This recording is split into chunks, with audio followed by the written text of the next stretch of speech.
Mics are on.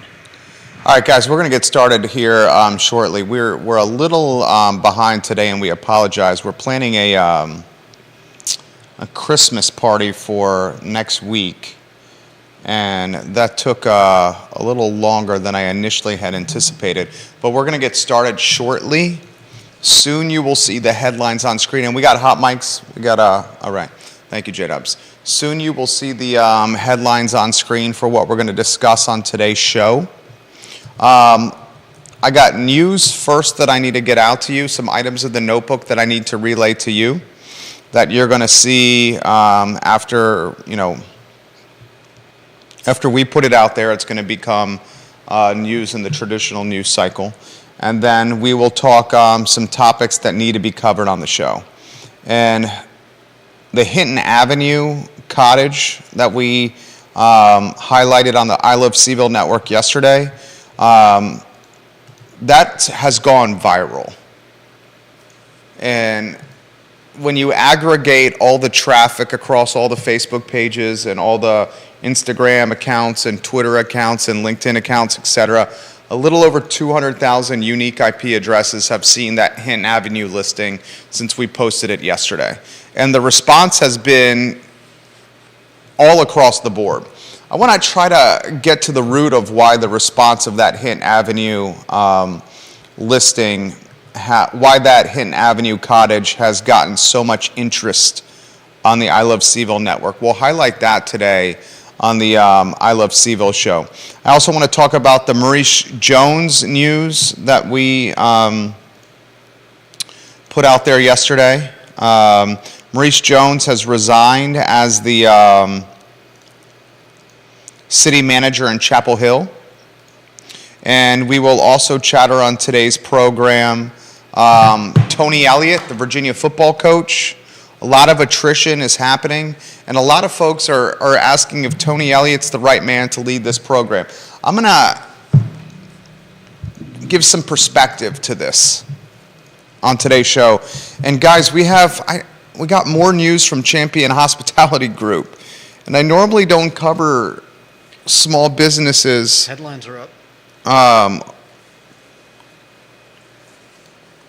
Like we have with Hunter and Champion, but he continues to stay in the news cycle, and Hunter, it's not for the right reasons.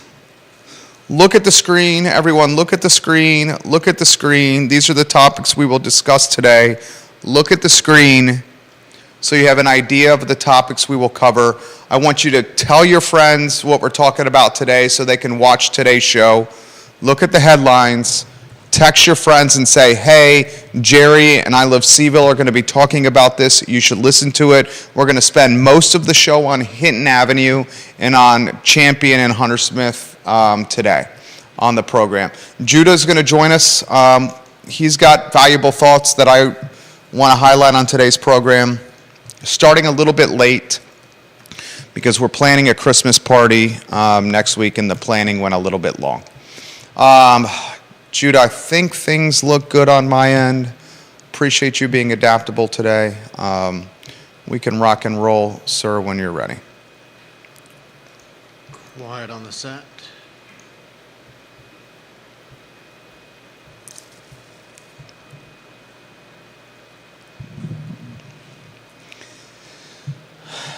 Guys, good Wednesday afternoon. My name is Jerry Miller, and thank you kindly for joining us. It's the I Love CVille show on a chilly December day. Good Lord, less than 11 days before Christmas, right around the corner. Happy holidays to you and yours. A lot we're going to cover on today's program. We'll talk Maurice Jones resigning as city manager in Chapel Hill. He was the former city manager of the city of Charlottesville. We will talk on today's program Tony Elliott. Tony Elliott, the head football coach at the University of Virginia, is catching a tremendous amount of heat right now. And a lot of that heat is now centered on the attrition the program is facing.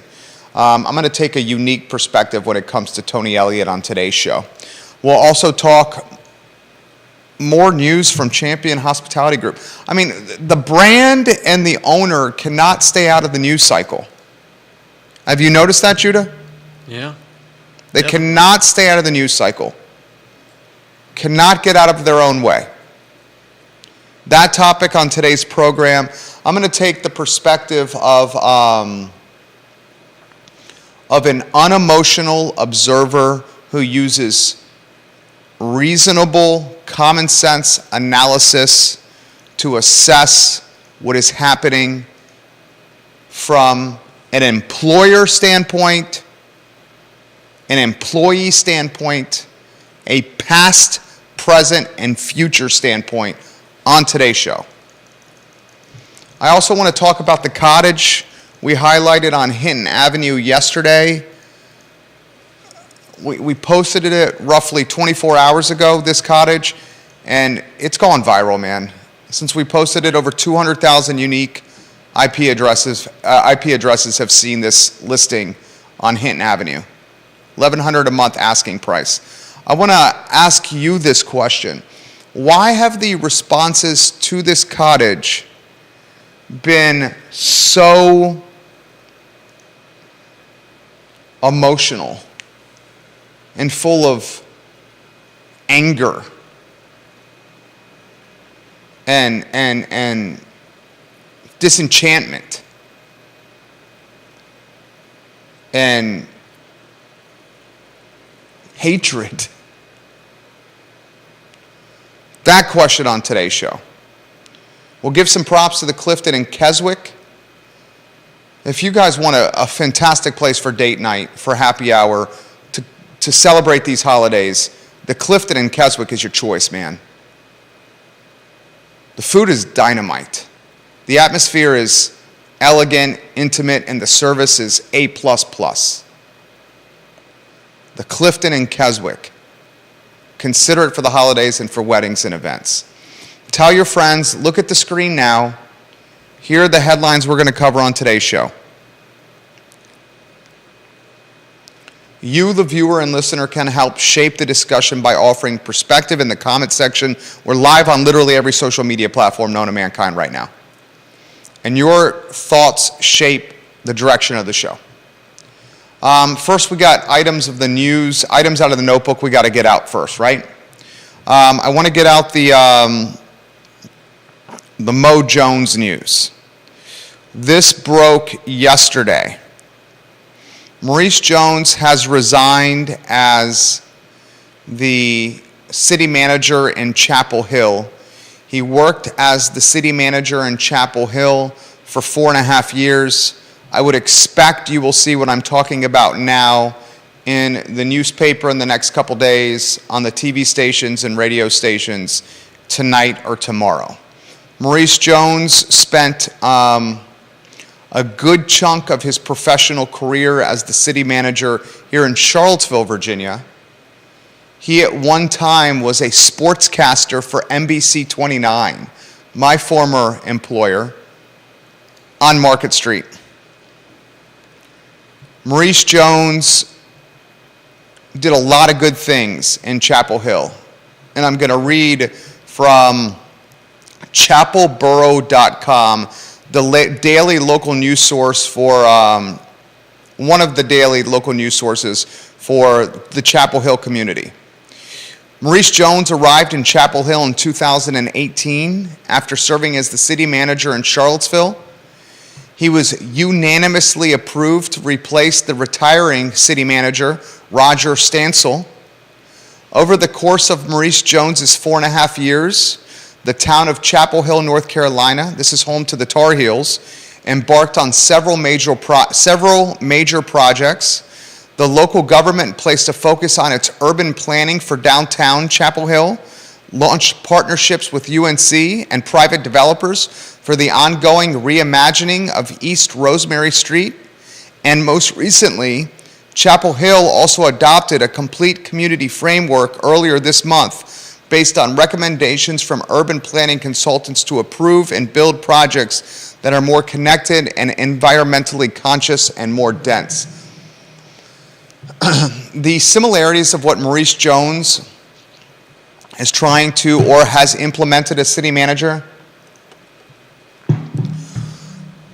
excuse me, in Chapel Hill is very similar to the projects and developments and turn of events and what Charlottesville is hoping to do right here. Many similarities between Chapel Hill, North Carolina, and the city of Charlottesville. In fact, I'm going to call up Chapel Hill's profile. Chapel Hill is a town of a population of 62,000 people. City of Charlottesville is right at 50,000. Chapel Hill is a town that has limited area. It's 21.3 square miles. Charlottesville's 10.2. Chapel Hill has a huge tie to UNC, the University of North Carolina. Charlottesville, a huge tie to the University of Virginia. Chapel Hill, very much dependent from an employer standpoint on medicine, medical. Chapel Hill, very noteworthy for an emerging technology scene. Chapel Hill struggling with gentrification issues, housing affordability issues. Chapel Hill struggling to maintain its brand identity and its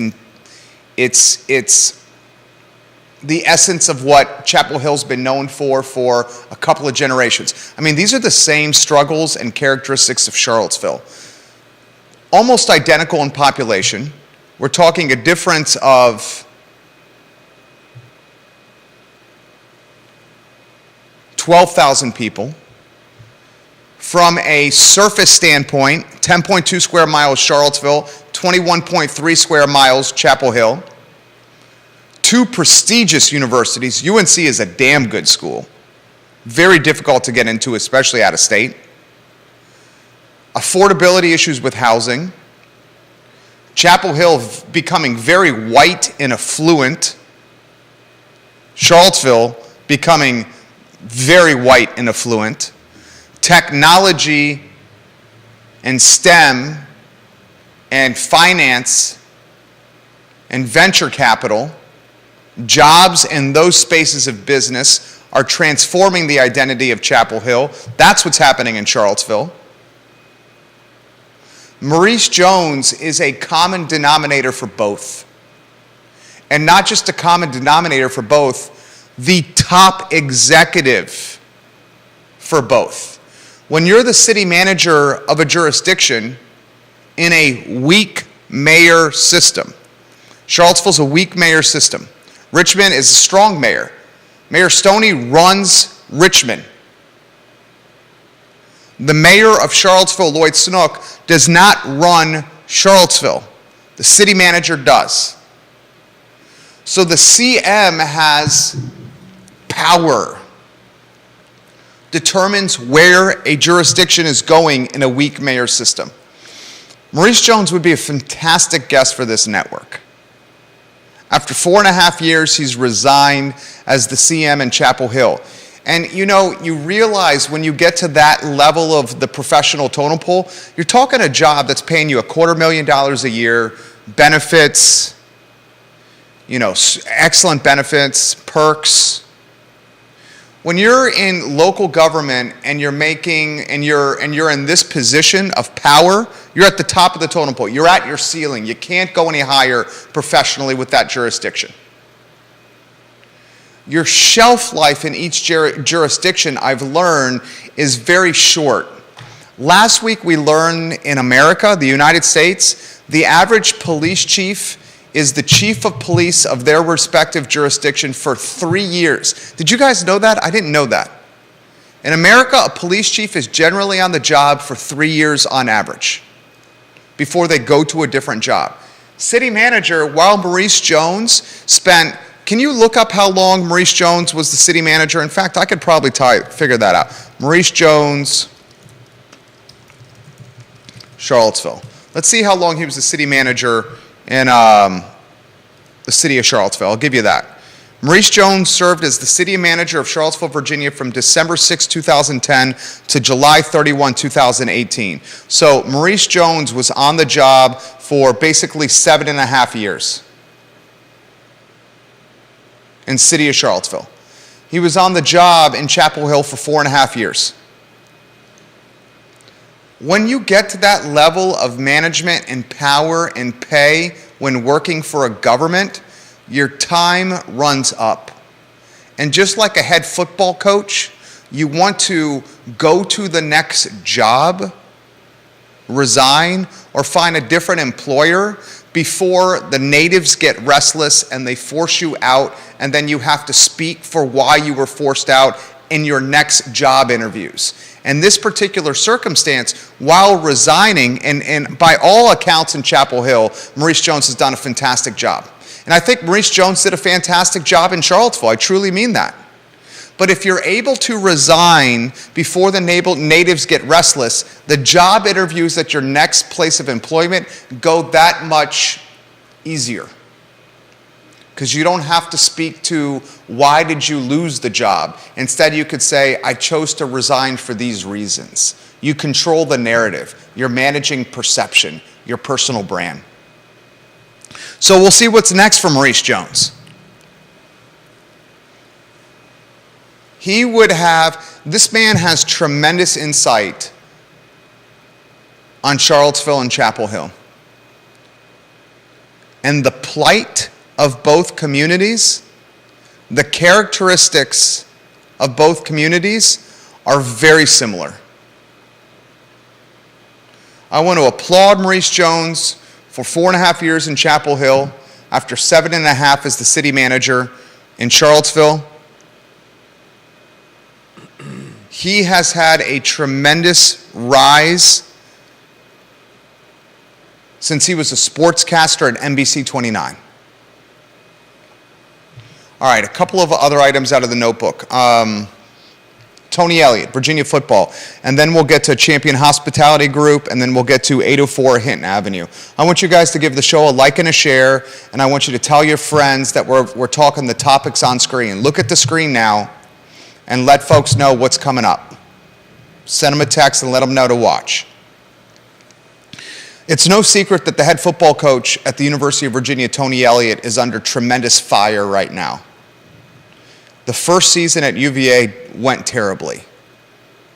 He had a boatload of talent, and the team performed poorly. He had an offense that was ready to be one of the best in the conference. But because of an inexperienced offensive line, and because Tony Elliott chose to implement his system, a pro-style system, as opposed to utilizing a system that best fit the current roster, the offense sputtered, and it sputtered horribly. And as a result of these struggles, we're seeing a tremendous amount of attrition from the program as key players, including our star linebacker, a 3-time All-ACC player, and including our record-setting quarterback, have now entered the transfer portal and saying, peace out. They're hitting the road, Jack, and they're saying, we don't want to come back to Charlottesville anymore. Now, a lot of people on the socials are saying that Tony Elliott is the wrong guy for the job. He's not the right leader for the job. He should be he is not the choice for head coach. And while that is to be determined, I'd like to offer some perspective that perhaps is not being considered. We should not underestimate the impact this mass shooting had on the football team. When you lose 3 of your brothers in the fashion they were lost, that's going to have an emotional and physical impact on football players, on teenagers, and on young men. And while the attrition with this football roster has been significant, to say it's Tony Elliott's fault would be unfair. You have a football team that is in that is a part of an academic institution that is rigorous, challenging, and undoubtedly puts schoolwork and grades before performance on the gridiron. When it comes to football, you have so many players on the roster that an academic barrier is felt first and foremost in this sport when compared to any other one. There are a lot of headwinds working against Tony Elliott.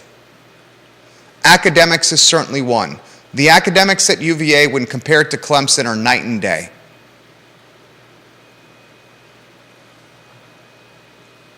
The mass shooting has worked against Tony Elliott. He lost the final 2 ball games of the season. They should have been canceled. I was a proponent of canceling them all along. He lost a lot of practice time, and he lost, most importantly, a lot of opportunity to bond as men with the players on his roster. As a first-year coach, you don't have the connection that a coach that's in his second, third, fourth, fifth, sixth, you get my point, may have with his players. So losing any face time or any bonding time, any time in the weight room, any practice time, any film room time, any time in the cafeteria is significantly more impactful for a man who is less than 1 year on the job. There was no tie these players had to Tony Elliott because he did not recruit them and they barely knew him.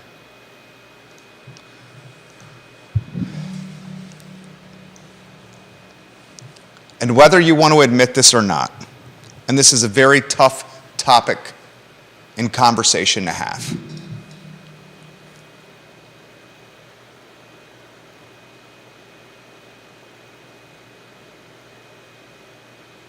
I think there's some folks around here that have beef with Tony Elliott because he's a black head football coach.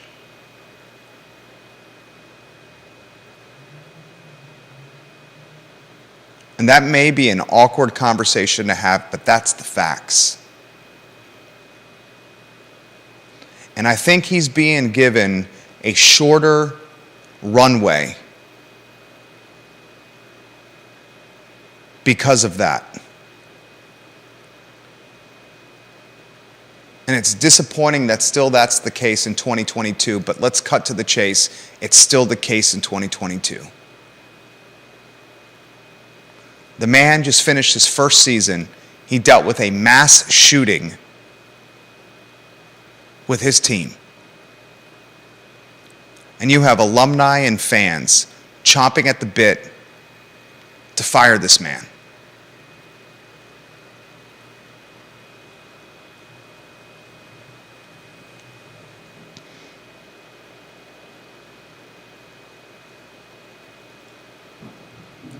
In 2022, racism can show its face in very DL or under the radar ways.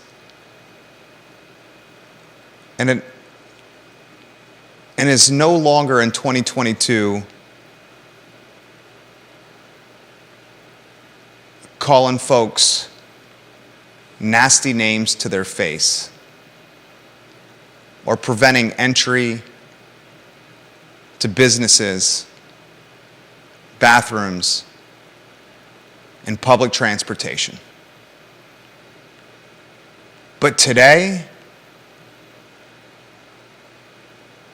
version is quick triggers when it comes to employment. A lack of patience for a position that pays millions and millions of dollars a year. And whether we want to admit that or not, that's happening with some folks around this fan base. Give this guy a shot.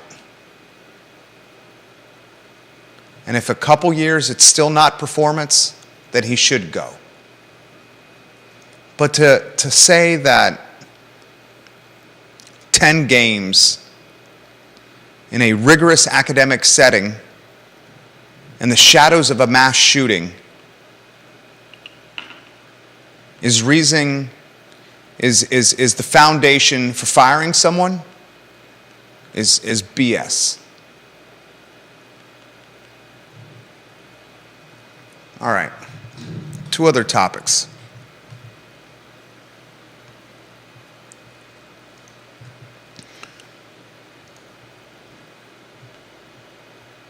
I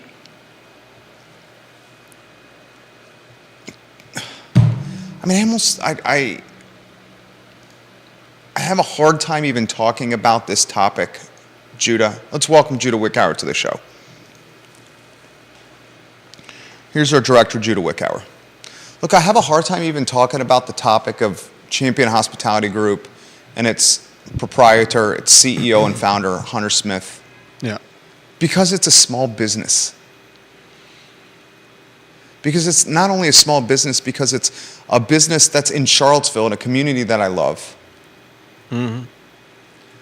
Because I understand the challenges of owning and being a founder of a small business. I'm one myself.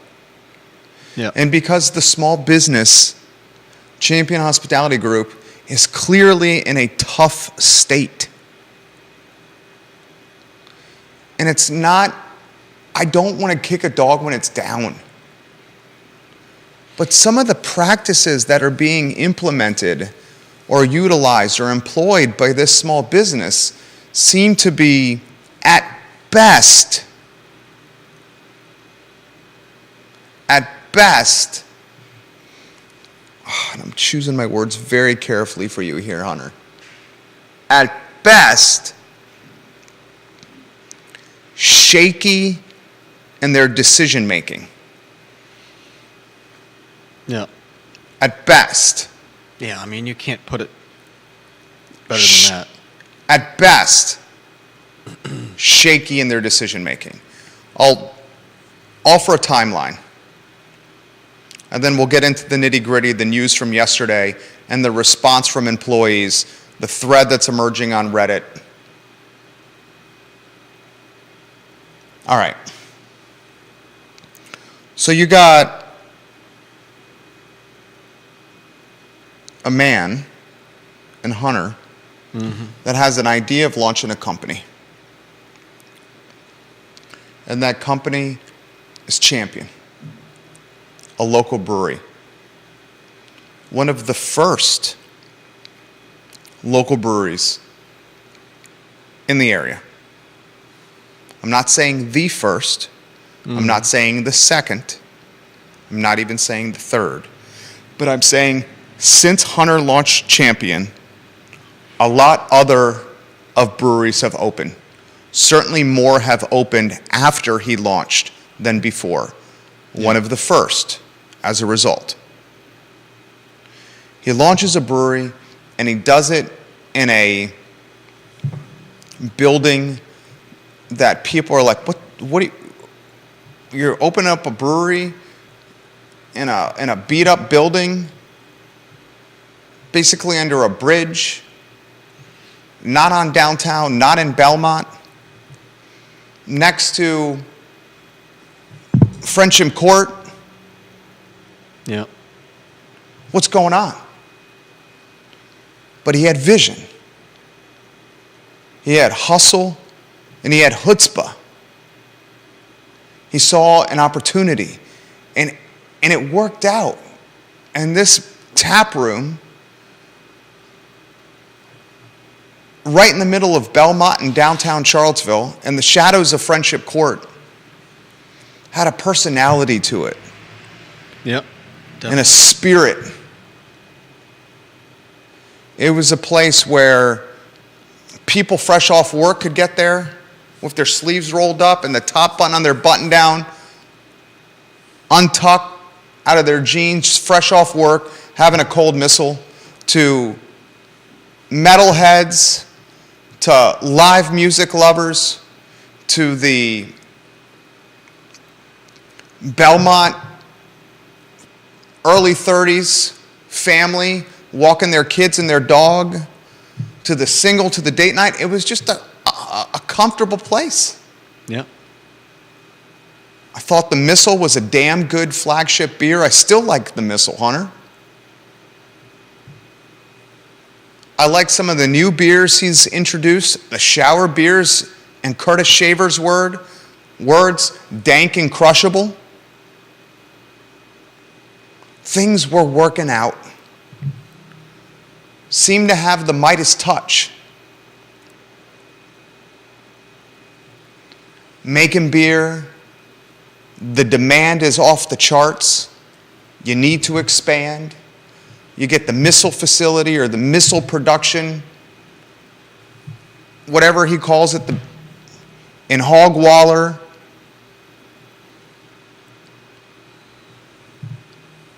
Right next to Decipher, where Decipher is now.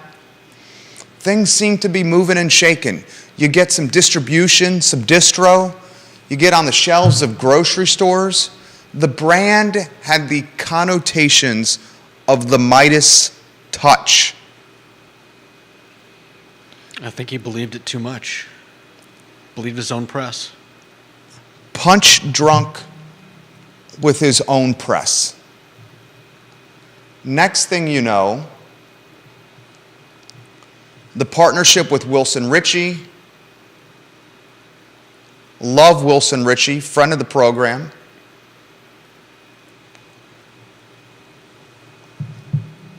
Opens up some restaurants. Restaurants include Champion Grill in Stonefield. Brasserie, I still can't even say it. I don't understand this brand. Brasserie Saison. Brasserie Saison. Brasserie Saisette. I think it's Superette. Never understood the concept of that. Passiflora. Champion Ice House in Gordonsville with Craig Hartman. A coffee shop on High Street next to a construction zone. The merger with Reason Beer. The partnership with Laura Fauner. A partnership that initially started with her running a food truck called Dumpling. And that has now evolved into Siren in the old Shabine location. He weaves into this hospitality group heavy hitters. Not only Wilson Ritchie, J.R. Hadley, a part of this at one time. J.R. Hadley of Boylan Heights fame. Love J.R. Hadley, friend of the program. Laura Fauner. Paul Manning owns Gordonsville. Of the PBM brand, baby formula. Owner of the building in the Ice House. Craig Hartman, Barbecue Exchange. Outside investor money. Family money. Significant amount of employees responsible. He is.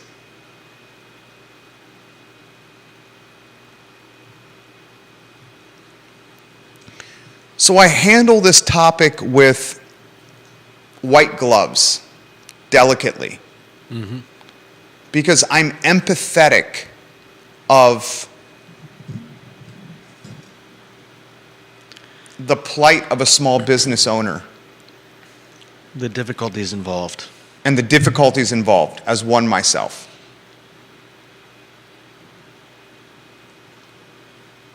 But what I am not empathetic, or what I do not stand for, or what I have major beef with, and what needs to be shouted from the tips of Carter's Mountain, Wendell Woods Mountain,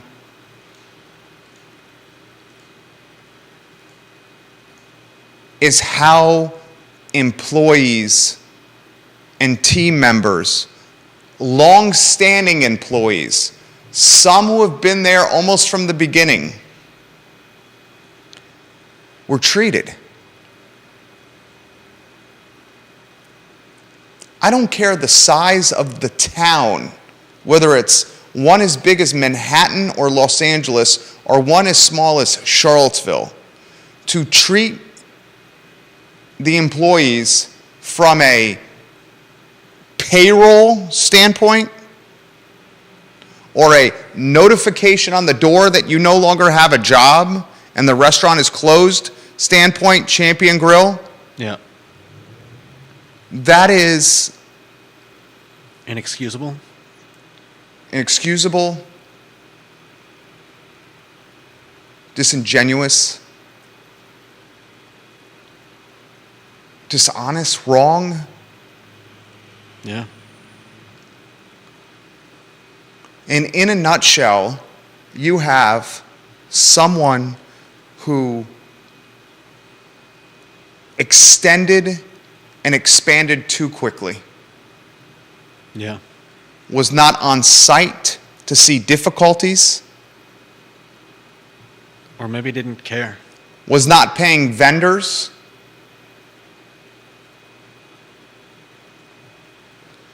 perhaps more interested in brand image on social than on the day-to-day ops of the business.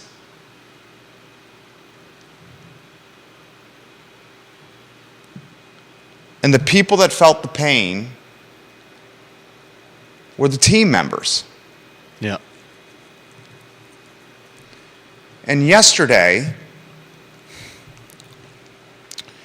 news posted on the socials for Champion that had everyone saying, dude.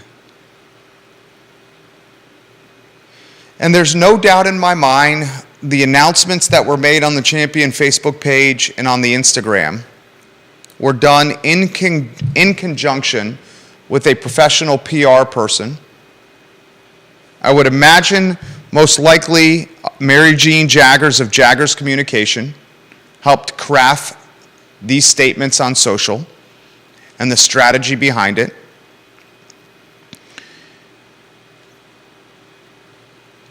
I'll read the posts, and then I'll ask the questions that I have. And then you ask or offer perspective. This was yesterday on the socials. I'm excited to share that Champion Brewing Company and Reason Beer are joining forces with beverage platform, is it Bevana? B-E-V-A-N-A, I would imagine it's Bevana. The platform will handle our distribution alongside brands such as Highwire Brewing, D9 Brewing Company, and Updog Kombucha. The partnership with Bevana also means getting back together with their master brewer, Levi Duncan, who previously worked for Champion and helped to create many of Champion's iconic beers. Levi is a world-class brewer and one of my favorite people. I could not be happier to work together again. Champion's Tap Room will remain open, serving the Virginia beer community and offering the high-quality experiences that have always defined our brand. Small batch and limited releases will continue to be available, as you'll be able to purchase Champion and Reason packaged beers wherever you buy independent craft beer. We will work together with Bevana to create new recipes and to continue Champion's growth in the years to come. All of Champion and Reason's packaged beers will also be available for delivery through Bevana's online store, which ships to 42 states and Washington, D.C., so that you'll never have to be without your favorite beers no matter where you roam. Signed, Hunter Smith, CEO and founder of Champion Beer.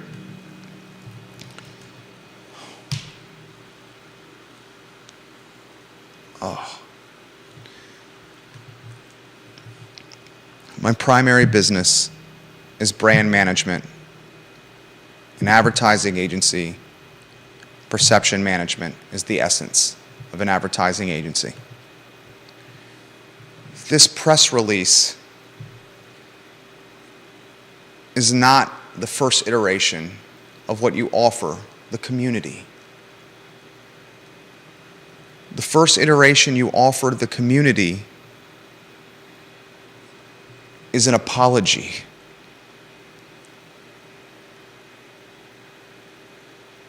An apology to the employees that have lost their job at the holidays.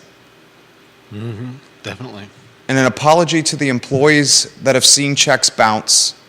And an apology to the vendors that are either unpaid or seen their checks bounce or have been paid late. In this press release, there's been no mention of the employees.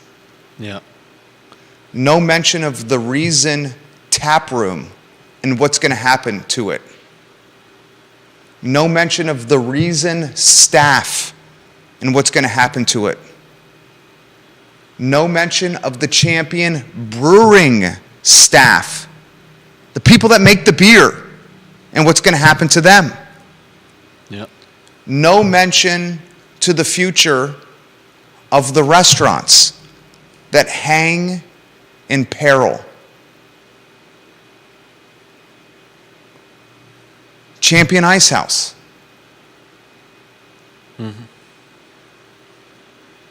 The word everyone is hearing, because this is one of the worst kept secrets in Central Virginia, is Craig is taking over the Ice House brand, Hartman. And it's just going to be the Ice House moving forward early next year. The word everyone's hearing, because this is one of the worst kept secrets in Central Virginia, is Laura Fauner, who is a hard-working, badass chef.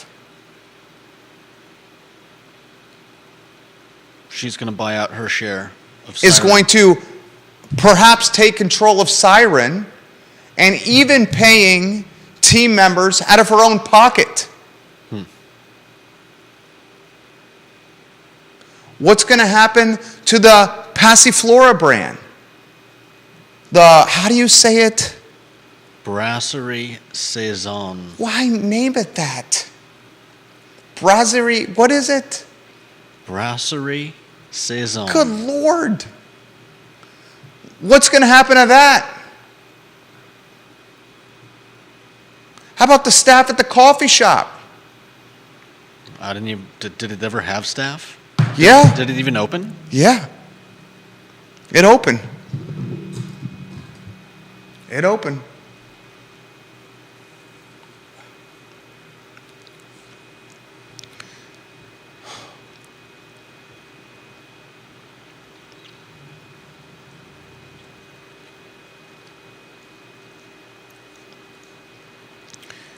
The partnership with Bavana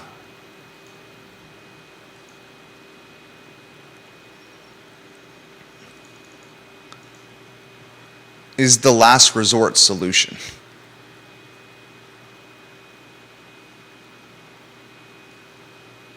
Because the money from the family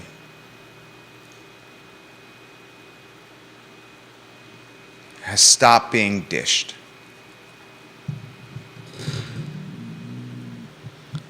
And now the recipes are being brewed by a brand and business that's not local to the community that made the brand and business function and successful.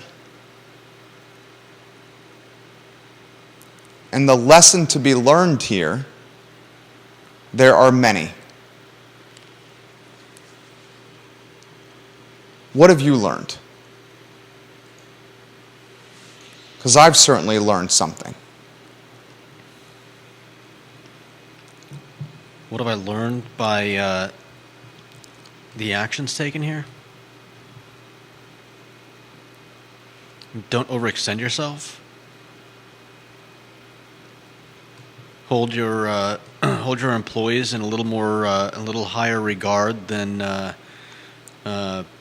disposable, whatever you want to call them. And I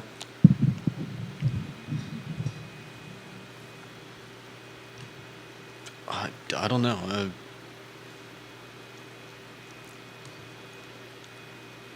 Know that without your employees, you don't have a business. I think all the above apply.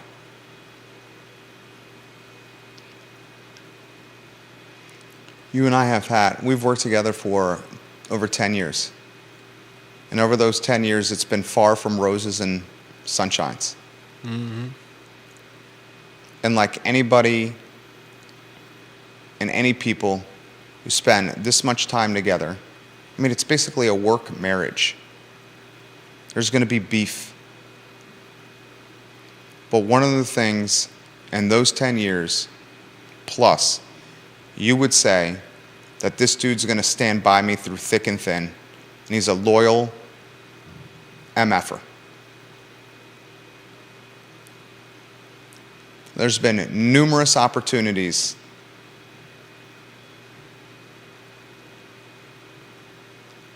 but you are honest and you work hard. And as a result, I am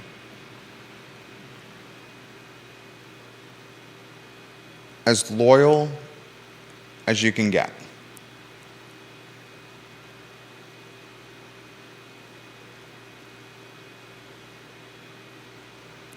People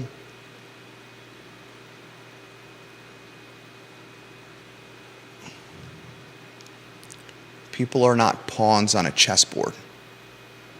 Yep.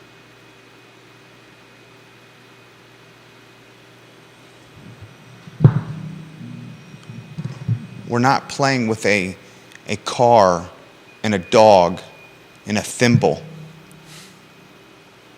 on a board trying to pass go to collect $200.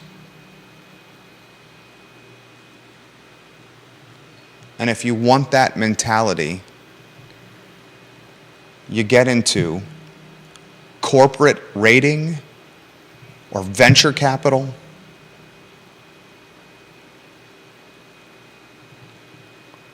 or you go work for a public traded company in the C-suite or upper management. But in a community as small as this, actions like this will resonate and ring in the streets of Charlottesville and Albemarle County for years, if not decades to come. No doubt.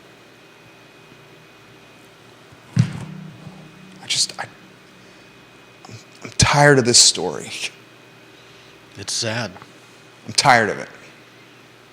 I'm tired of the poor decision making and the fact that they can't get out of their own way. I'm tired of it. Tired of it. But when you get freaking 1,000 messages on your phone about this from team members and their families saying we don't have jobs at the holidays, or we can't deposit our checks, you feel compelled, because heavy is the head that wears the crown, to utilize the platform to highlight what's happening. And that's freaking what's happening right now. I'm tired of this.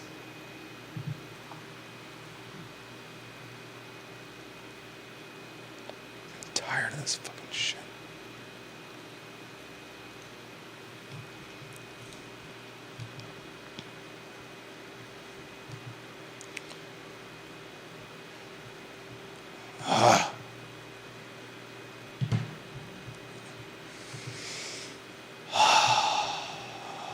Tired of this.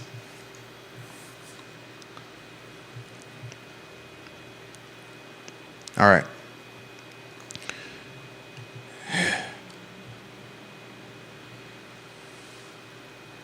Let's get to... it leaves a gross taste in my mouth. Yeah. Hinton Avenue. Hinton Avenue went viral yesterday. Mm-hmm. You and I have a feel, after doing this for so long, of what's going to go viral. You found this content. You put this on my radar.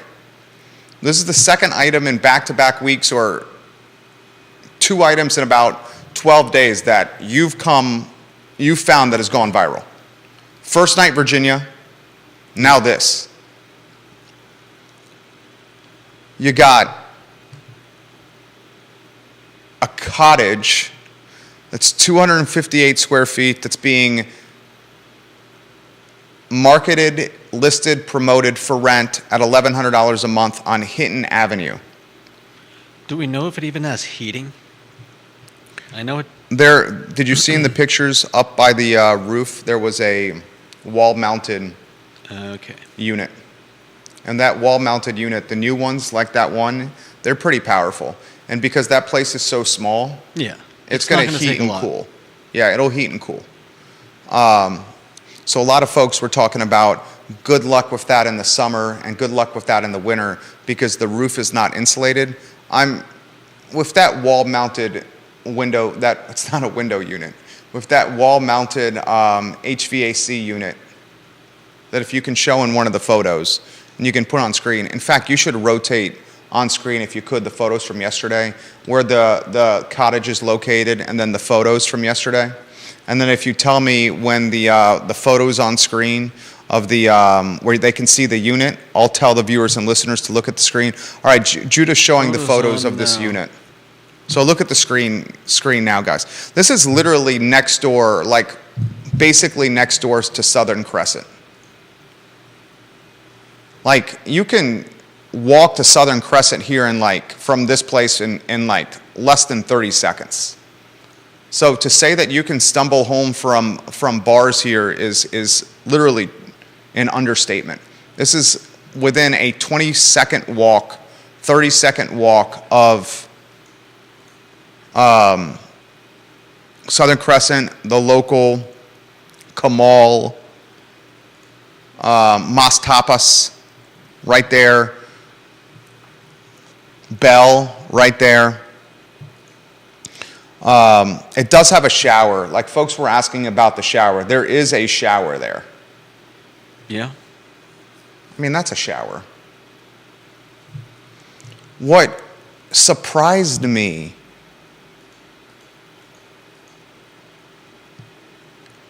is the word vitriol.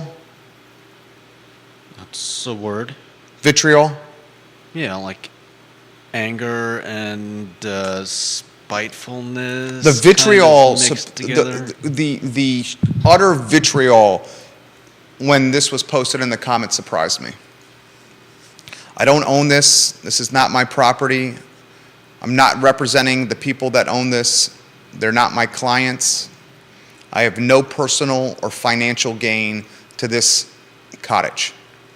The vitriol surprised me. The vitriol surprised me. And what I learned about this, and I'll get to your comments, guys, here. This is what I learned.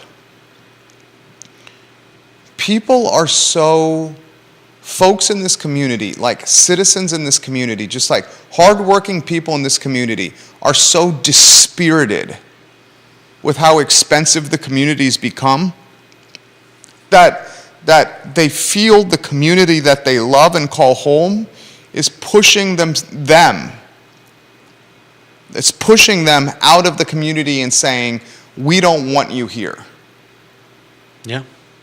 And this cottage has become a microcosm or a lightning rod for that emotional sentiment. Yeah. People realize that because of the pandemic, digital nomads, financial refugees, as Anonymous calls them, the expanding nature of the University of Virginia, admitting more students, which means they take more housing, the expanding nature of the University of Virginia from an employee standpoint, jobs that pay decently well, the fact that the data science school is about to open, which means more students and more jobs, the fact that the hotel and conference center is about to open on Ivy Road, which means more jobs, more people in the community taking up housing, the fact that Charlottesville City is only 10.2 square miles and landlocked, which means limited housing stock, the fact that 53% of Charlottesville City is zoned for single-family detached housing, which is the most expensive kind of housing, R1 housing, R1 zone homes, 53% of Charlottesville City is zoned for those type of housing stock, that type of housing stock. All these elements are contributing to an extremely expensive area to live. And the working class, the middle class, the upper middle class are scratching heads and asking, good night, does this town even want us anymore? Do we need to drive an hour to 45 minutes one way to work every day, or work a job and a half or 2 jobs to be able to live in a place we call home? And eventually that wears on you, and it snowballs, and it culminated with vitriol from the large amount of people that saw this on the I Love Seaville network in the last 24 hours. I'm not surprised. I'm not surprised either.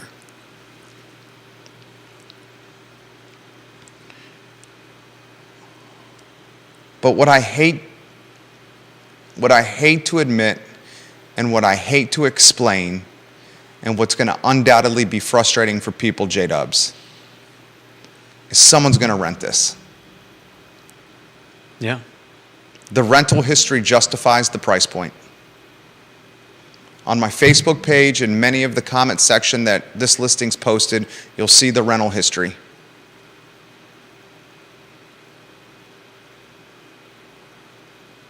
And it only takes one person to sign a lease and to justify the asking price.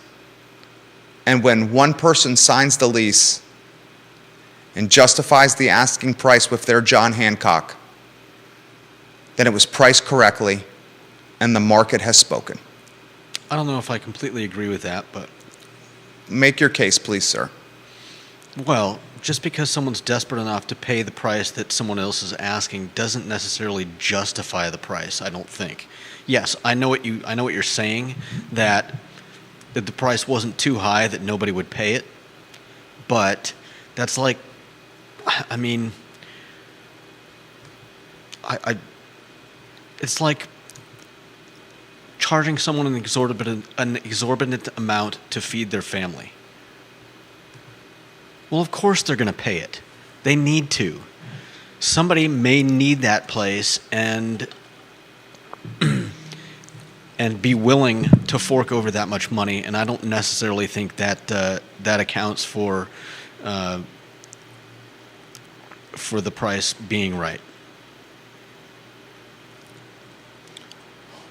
Adam Smith would say otherwise. Adam Smith? Everyone Google Adam Smith.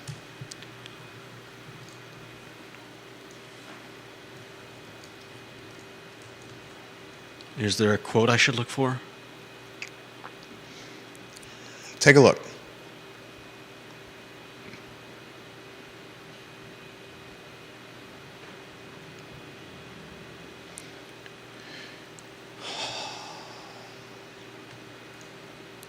Look, whether people want to admit this or not, the invisible hand of capitalism is going to always win. I said this yesterday. In sports, there's only one undefeated team and only one undefeated individual, and it's not Tom Brady or LeBron James or Michael Jordan. It's Father Time. Father Time always wins. And in that world, our world, the world on the downtown mall and in Belmont and on Main Street and on West Main and in Ivy Square Shopping Center and in Earlysville and in Keswick, every effort that we want to do to create affordability in this community, whether it's upzoning, whether it's land trusts, whether it's tax abatements, whether it's rent control, they all get their ass kicked by the invisible hand of capitalism. No one's going to beat it. And when one person signs a lease and says yes to an $1,100 258 square foot cottage that's going to set the market. And it's going to influence and encourage other people who have similar basement apartments, backyard cottages, or spare bedrooms to chase paper. Sadly. And as other people are influenced to chase paper, because this cottage was rented for $1,100, that is the market. That is the market. It's not collusion. It's not backroom dealing. It's not old white people smoking cigars in a back room saying we're going to screw people. It's the domino effect of the invisible hand. The invisible hand is a metaphor used by the British moral philosopher Adam Smith for his theorized social mechanism according to which within the free market the domestic wealthy invest in their home country even if it's not the most profitable, guided by the invisible hand that drives the public interest.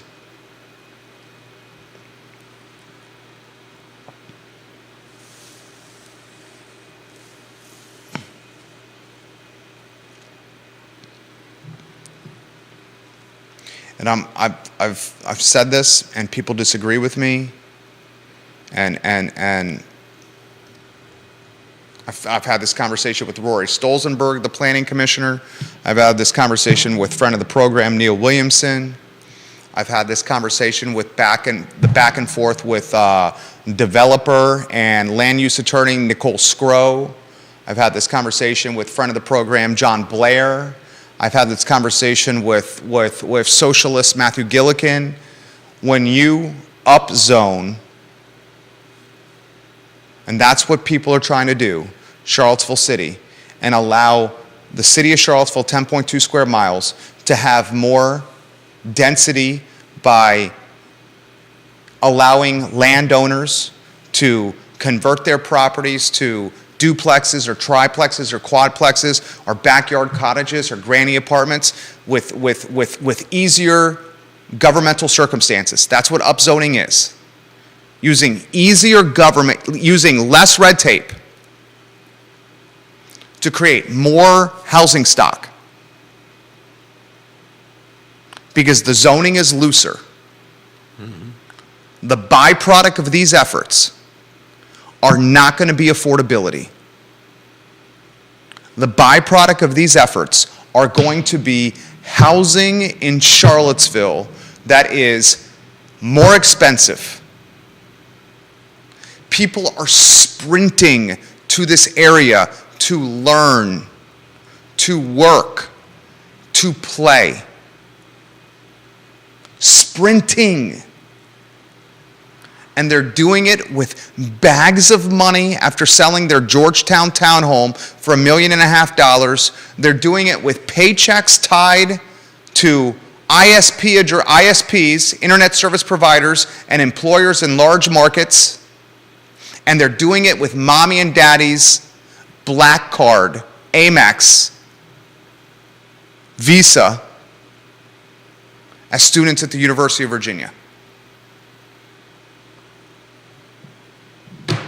The additional stock is not going to create affordability. I've said it so many times. Time will tell.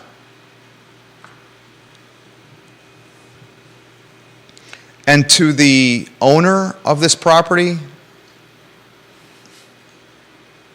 I know who you are. I'm not going to blow up your spot. Is that called doxing? Yeah. I'm not going to dox you. I'm not going to blow up your spot. I know who you are.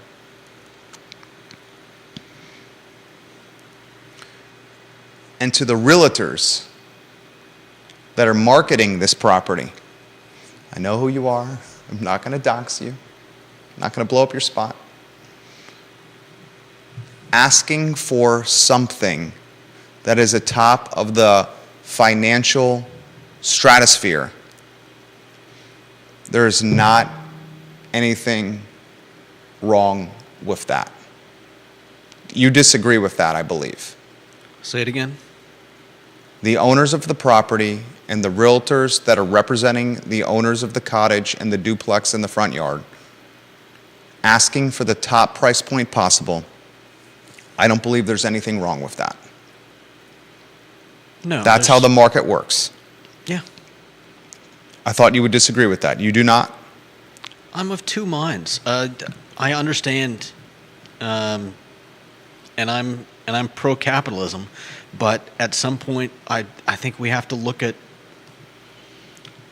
ourselves and our friends and our family and the people around us, our neighbors, and just the people in our cities, and say, is the dollar what I worship? Is that the end game? Is just to make the most money?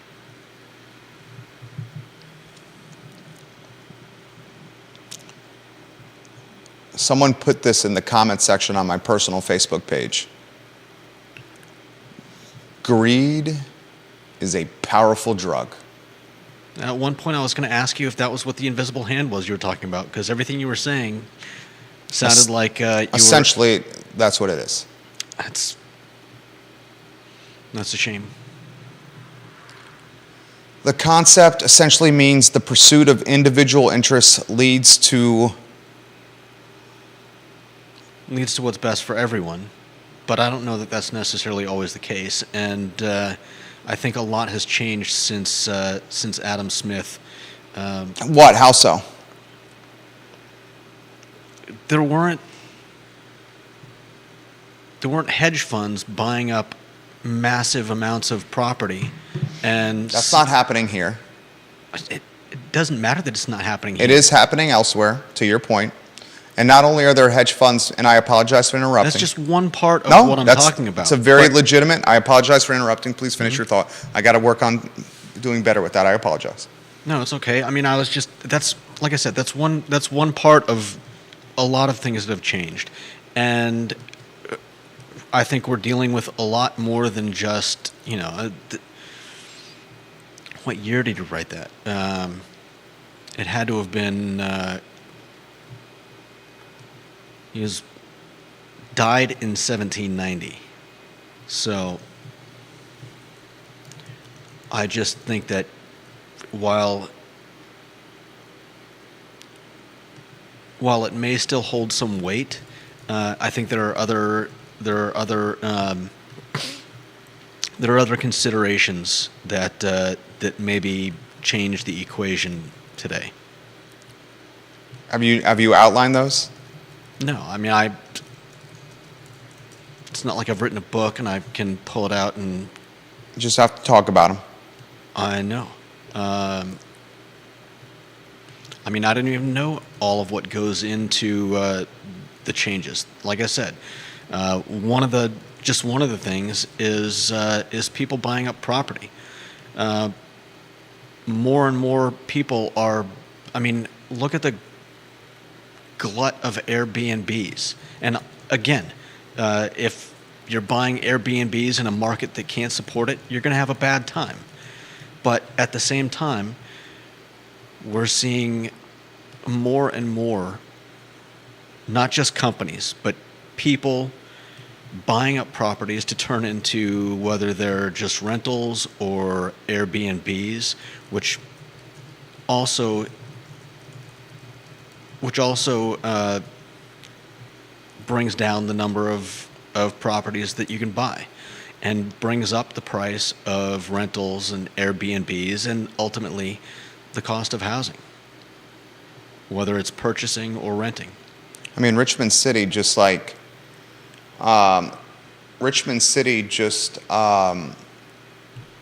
loosened the red tape or cut the red tape when it came to Airbnb. Richmond City, the key piece of policy or legislation that makes Airbnbs difficult to scale.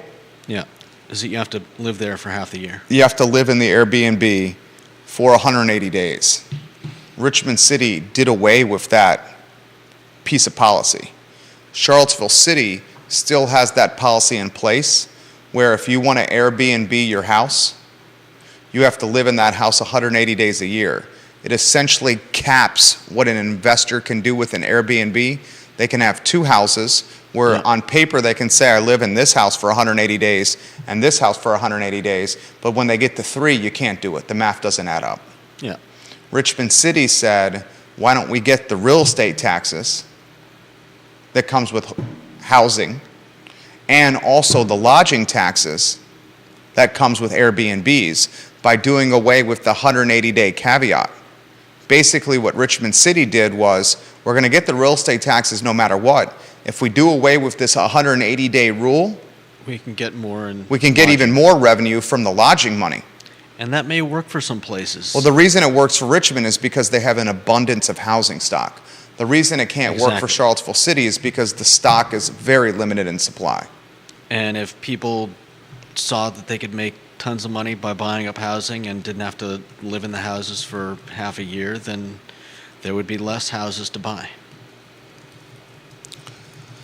I want to get to comments. Thought you did well today.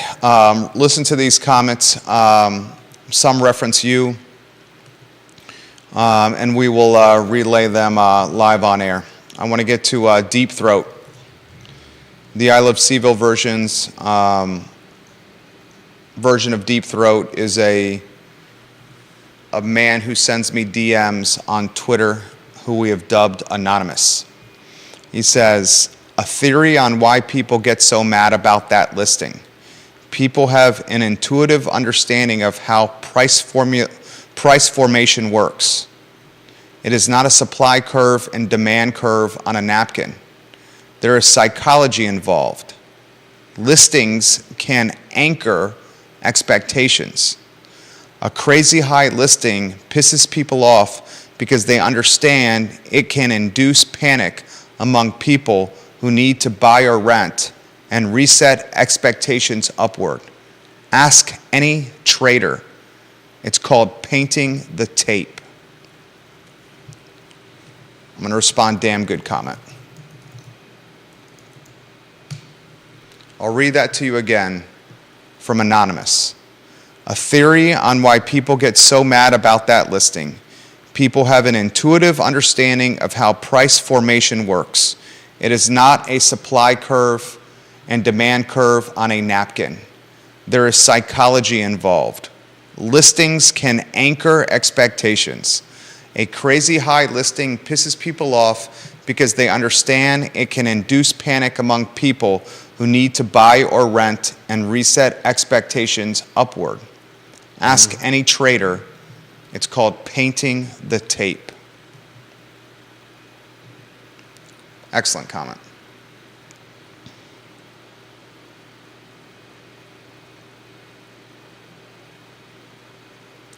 Oh, this just came in via Twitter to the show.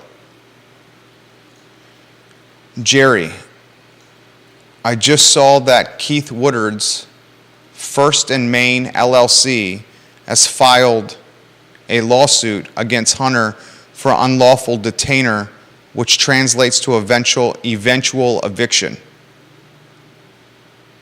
Someone else assumed it could be one of the restaurants that Keith Woodard owns the real estate.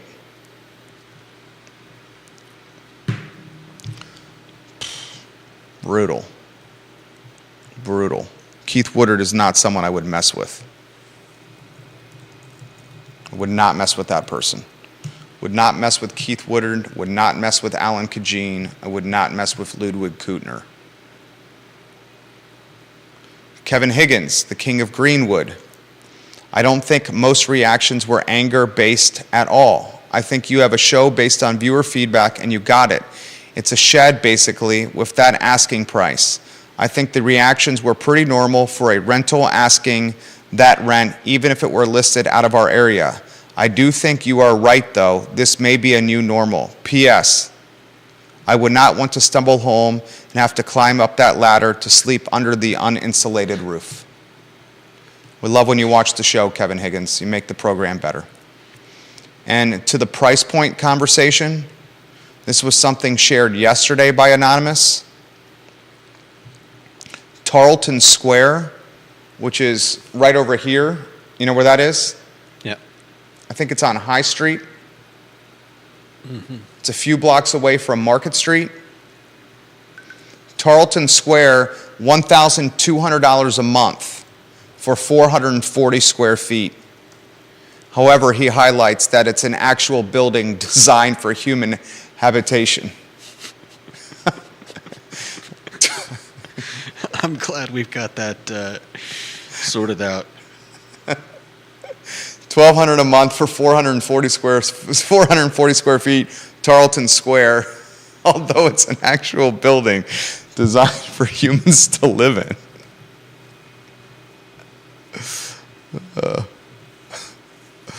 Carol Thorpe gives Judah Wickower some props. She says, sounds like Judah is making the case for conscious capitalism. Good for him for walking the talk. Carol. Thank you, Carol.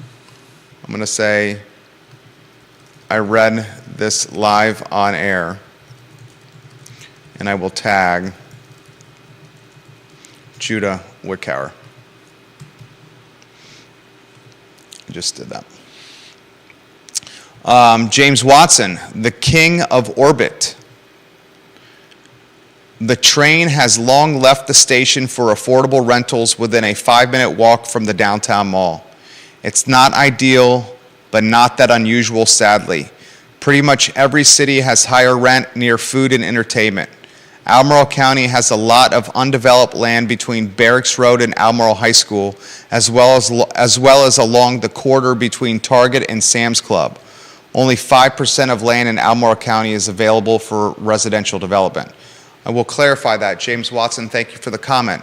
Only 5% of Albemarle County is allocated for residential and commercial development.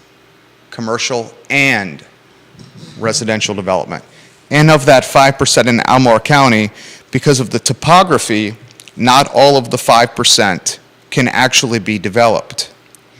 Julian Freeman watching the program. She's the queen of Peloton. Julian Freeman makes the point in the champion announcements on Facebook and Instagram, they remove the ability for anyone to comment on the posts. Hardly a surprise. Which seems very sketchy to me, she says. No doubt, but hardly a surprise if you're... I agree with the sketchiness of screwing that. all your employees. Exactly. It was strategically done because of collateral damage and backlash from burned team members. No doubt. Bill McChesney, the mayor of McIntyre. Hinton Avenue is not an ADU, it's a converted garden shed or a playhouse. He also says the city manager's job is highly stressful and your employees keep changing. This is what I'm curious about. After we posted this listing on I Love Seville, and it went viral, what's going to be the response of Charlottesville City Hall when looking into or investigating the legality of that cottage? I mean, as people have said, it's... Just because it's been rented in the past doesn't mean it's above board. It's also in the GIS. I'd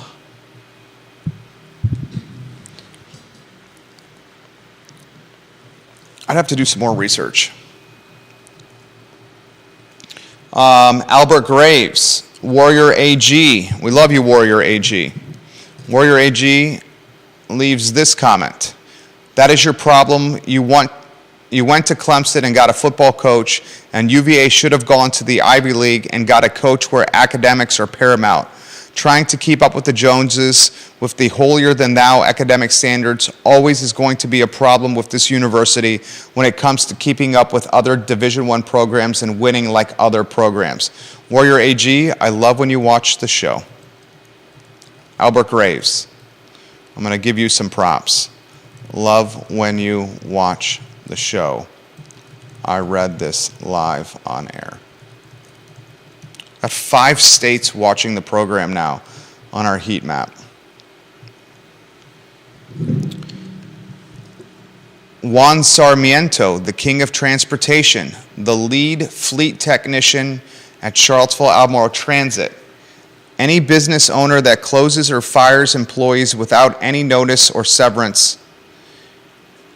Oh, I don't know if I can read this one, but I echo what you're saying. It's very, does not have good things to say about Hunter here. Hunter, things could have gone very differently for you here, sir, but I'm choosing not to go down that path. And I've done a good job of trying to offer some insulation for you throughout the last few weeks, man. But Juan says what he did with the note on the door at Champion Grill is the low of the low. Yeah.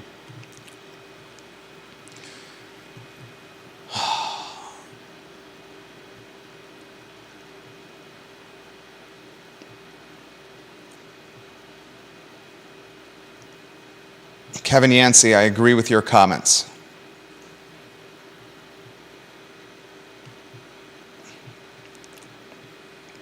All right, that's today's talk show. Today's Wednesday, December 14th. His name is Judah Wickhauer, and my name is Jerry Miller.